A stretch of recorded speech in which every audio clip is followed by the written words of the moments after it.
يا أيها الذين آمنوا صلوا عليه وسلموا تسليما اللهم صل وسلم وبارك عليه وعلى آله. Lampu kipas belakang mati apa? Pas baling mati. Bazir cek wong di kamar. Sallallahu rabbuna ala nuril mubin Ahmad al-Mustafa Sayyidil mursalin wa ala alihi wa sahbihi ajmain. Allahumma salli ala sayyidina Muhammadin wa alihi kamalani ayatani kamalika wa adada kamali. Sallallahu rabbuna ala nuril Ahmad al-Mustafa Sayyidil mursalin wa ala wa sahbihi ajmain. Allahumma salli ala sayyidina Muhammadin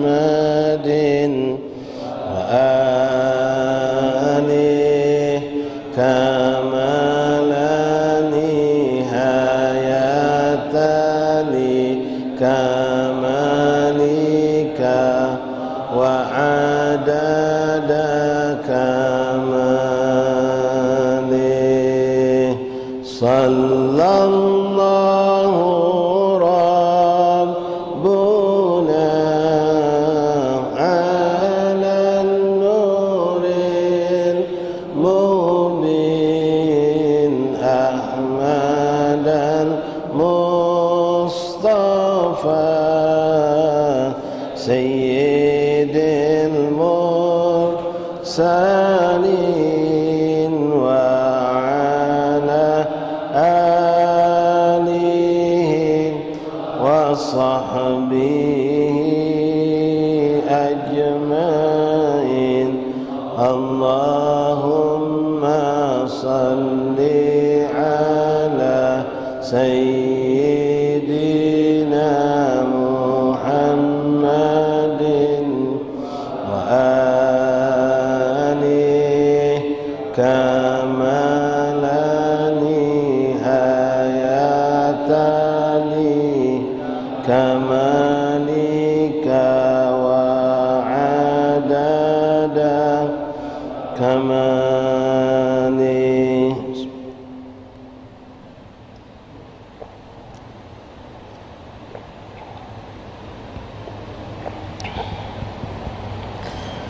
Bismillahirrahmanirrahim. Alhamdulillahi rabbil alamin wa bihi nasta'in ala umurid dunya waddin. Wa sallallahu sallama ala khairi khalqillahi ajma'in. Sayyidina maulana Muhammad sadiqul wa'dil amin wa ala alihi wa sahbihi haqqa qadrihi wa miqdarihi al-azim. Nawaina ta'allam at-ta'lim wal ifadata wal istifadah wal naf' wal intifa'. تذكر تذكير الحث على التمسك بكتاب الله وسنة رسله والدعاء إلى الهدى والدلالة على الخير ابتغاء مرضات الله وقرب ثوابه. اللهم جملنا بالعافية والسلامة، حققنا يا ربنا بالتقوى مع الاستقامة، وأعذنا من موجبات الندامة يوم القيامة. يا حافظ احفظنا ثبتنا مع الثبات. اللهم ثبتنا على الحق والهدى. اللهم اهدنا بهداك واجعلنا ممن يسارع في رضاك، ولا تولنا وليا سواك، ولا تجعلنا ممن خالف أمرك وعصاك. حسبنا الله نعم الوكيل، ولا حول ولا قوة إلا بالله العلي العظيم. اللهم هذا منك بك وإليك، ولا حول ولا قوة إلا بك. وصلى الله على سيدنا محمد نبي الأمي وآله وصحبه وسلم، والحمد لله رب العالمين. Ma'asyiral ikhwan, hadirin jamaah majelis taklim Masjid Lawang Kidul rahimani rahimakumullah. Assalamualaikum warahmatullahi wabarakatuh.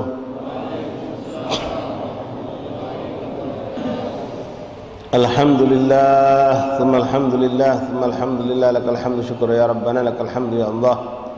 Bersyukur kita kepada Allah Subhanahu wa taala. Terima kasih ya Rabbana ya Karim yang kembali telah mengumpulkan kita, memilih kita, lalu mengumpulkan kita dan memuliakan kita dengan perkumpulan ini. Dengan bermacam-macam sebab kita mendapatkan kemuliaan, syaraful zaman wa syaraful makan wa syaraful hal. Kemuliaan waktu kita dapatkan karena kita berada ma bainal isya'ain, antara maghrib dan isya', merupakan syaraful zaman, waktu yang mulia, waktu yang memang sangat dianjurkan oleh baginda Rasulullah dan para ulama untuk kita isi dengan ketaatan.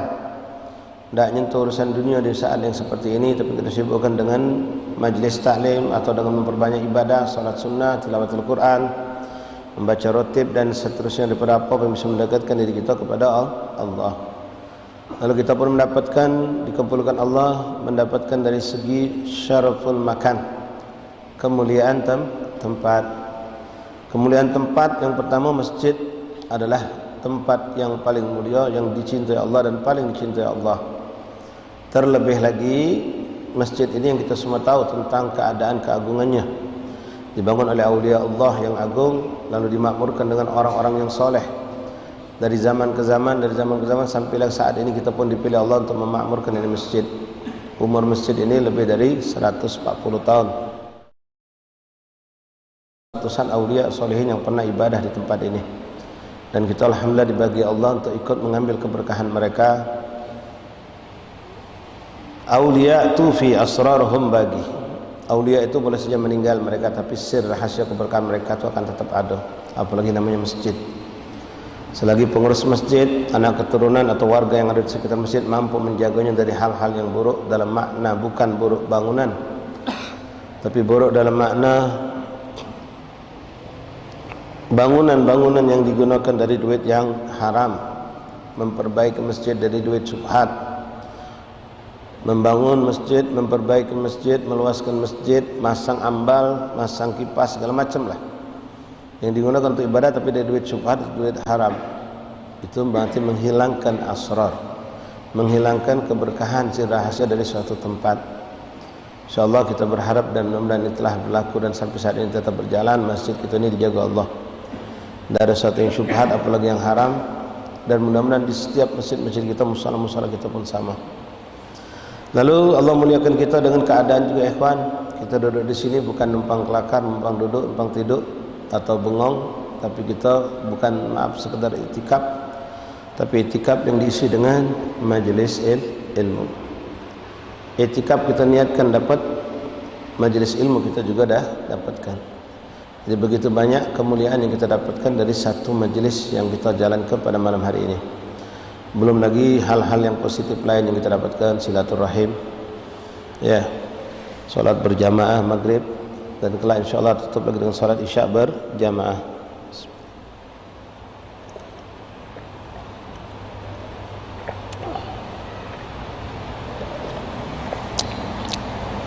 Mudah-mudahan Allah berikan kita istiqamah dalam segala ketaatan, dan Allah terima segala amal ibadah yang kita lakukan. Amin Allahumma amin ya rabbal alamin.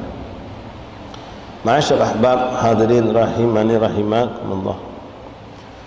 Malam ini masuk kita kepada malam yang ke-24 daripada bulan Jumadil Ula. Kita lanjutkan kembali pembacaan kitab Sabil I'tikar lil Imam Abdullah bin Ali bin Muhammad Al-Haddad. Masuk kita masih tentang pembahasan mengenai alam akhirat, yaitu kemarin yaumil hisab, hari yang mana kita dihisab di hadapan Allah. Kita akan berjumpa dengan Allah dengan tanpa harus memikirkan bagaimana bentuk perjumpaan itu. Yang jelas kita akan berjumpa dengan Allah, dan Allah akan bertanya kepada kita tentang bermacam-macam hal. Di antaranya yang kita baca kemarin, 4 perkara tidak akan lepas, pasti dipertanyakan Allah. Pertama tentang ansababih, tentang umur masa muda kita, di mana kita gunakan, ke mana kita gunakan, dengan apa kita habiskan umur tersebut. Lalu yang kedua, melebar dari umur syabab, umur secara umum, dari semenjak hitungan balai sampai kita wafat, kemana kita habiskan waktu kita, umur kita dalam umur yang diberikan Allah Subhanahu wa taala. Wa an umrihi fima afnah. Kemudian Allah bertanya pula tentang harta, dari mana kita dah dapatkan, dari sumber yang halal atau yang tidak jelas, syubhat, atau na'udzubillah min dzalik, dari yang haram. Hati-hati ikhwan ya, jangan kita gegabah, jangan kita tidak hati-hati, apalagi di zaman sekarang yang haram itu dibungkus dengan bermacam-macam paket sehingga kelihatannya halal padahal dia haram. Sistem-sistem kehidupan sekarang, bisnis, sistem perdagangan itu sekarang macam-macam. Tidak sedikit di dalamnya ada riba. Bahkan begitu gampang orang sekarang menempelkan label syar'i. Ya, label syar'i. Setelah kita selidik ternyata jauh dari makna syar'i. Jadi hati-hati sambil berusaha berikhtiar menjaga diri. Yang terpenting berdoa, minta perlindungan sama Allah. Bukan cuma dijauhkan dari balak zahir, dari kecelakaan, dari kebakaran, banjir, penyakit, tapi balak dalam agama itu lebih bahaya. Temakan duit haram, teminum minuman haram. Bukan haramnya haram karena dia anjing, babi atau khamar, tapi dia aslinya halal, cuma proses kita mendapatnya dengan cara yang salah sehingga datanglah hukum haram. Na'udzubillah tsumma na'udzubillah min dzalik. Jadi tidak akan beranjak seorang dari hadapan Allah kecuali ditanyakan bermacam-macam, dan tidak lepas dari 4 pertanyaan. 4 ini pasti ditanyakan mengenai harta tadi. An malihi min aina iktasabah wa fi ma anfaqah. Dari mana dia dapatkan dan kemana duit itu dikeluarkan. Bukan cuma dapatnya dari mana tapi dikeluarkan. Karena ada sebagian kita alhamdulillah sumber rezekinya halal, tapi dikeluarkan ke tempat yang tidak halal. Dapat duit susah-susah nyari duit, banting tulang, pekerja kasar. Ini sering kita dapatkan ikhwan, teman-teman kita yang kerja kuli bangunan, yang dapat gaji mingguan. Begitu sudah dapat hari Sabtu, malam Minggu habis duit itu, digunakan untuk hal-hal yang tidak terpuji, mendatangkan dosa. Kesian, nyari duit sudah susah. Bahkan ada yang mereka itu merantau, meninggalkan anak bini, tapi terjebak dengan lingkungan. Begitu gajian mingguan dapat, na'udzubillah, tidak usah kita ceritakan, mungkin itu sudah rahasia umum. Bermacam kemungkaran mereka lakukan, habis. Besok berkeos lagi, nyari lagi. Nah, ma'asyil ahbab rahimani rahimakumullah. Kemudian kemarin sudah kita bacakan juga apa yang disampaikan Imam Haddad, bahwasanya kelak di hadapan Allah itu kita tidak ada pembelaan, saksi yang berupa bentuk manusia atau jin atau malaikat, tapi Allah akan jadikan saksi buat kita apa yang ada di tubuh kita, apa yang ada di badan kita, di antaranya lidah, tangan, kaki, dan kulit kita yang akan menjadi saksi kita di hadapan Allah atas ketaatan atau na'udzubillah wa natubu ilaih, atas kemaksiatan yang kita lakukan. Firman Allah, a'udzubillahi minasyaitonir rajim, yauma tashhadu 'alaihim alsinatuhum wa aydihim wa arjuluhum bima kanu ya'malun. Pada hari tersebut akan Allah jadikan saksi-saksi, di antaranya adalah lidah-lidah mereka. Jadi lidah itu akan berucap bukan dengan kontrol kita, bukan dengan perintah kita, tapi dengan perintah Allah. Wa aydihim wa arjuluhum, kemudian tangan kita akan bersaksi di hadapan Allah, karena dua bagian tubuh ini selalu ikut kita ke mana tempat dan selalu kita gunakan dalam aktivitas kita. Untuk menuju ke suatu tempat pasti kaki diajak berjalan, untuk melakukan sesuatu, mengambil sesuatu, memindahkan sesuatu, pasti tangan yang kita gunakan, maka dia akan menjadi saksi di hadapan Allah. Lalu dalam ayat lain dalam surah Yasin yang sering kita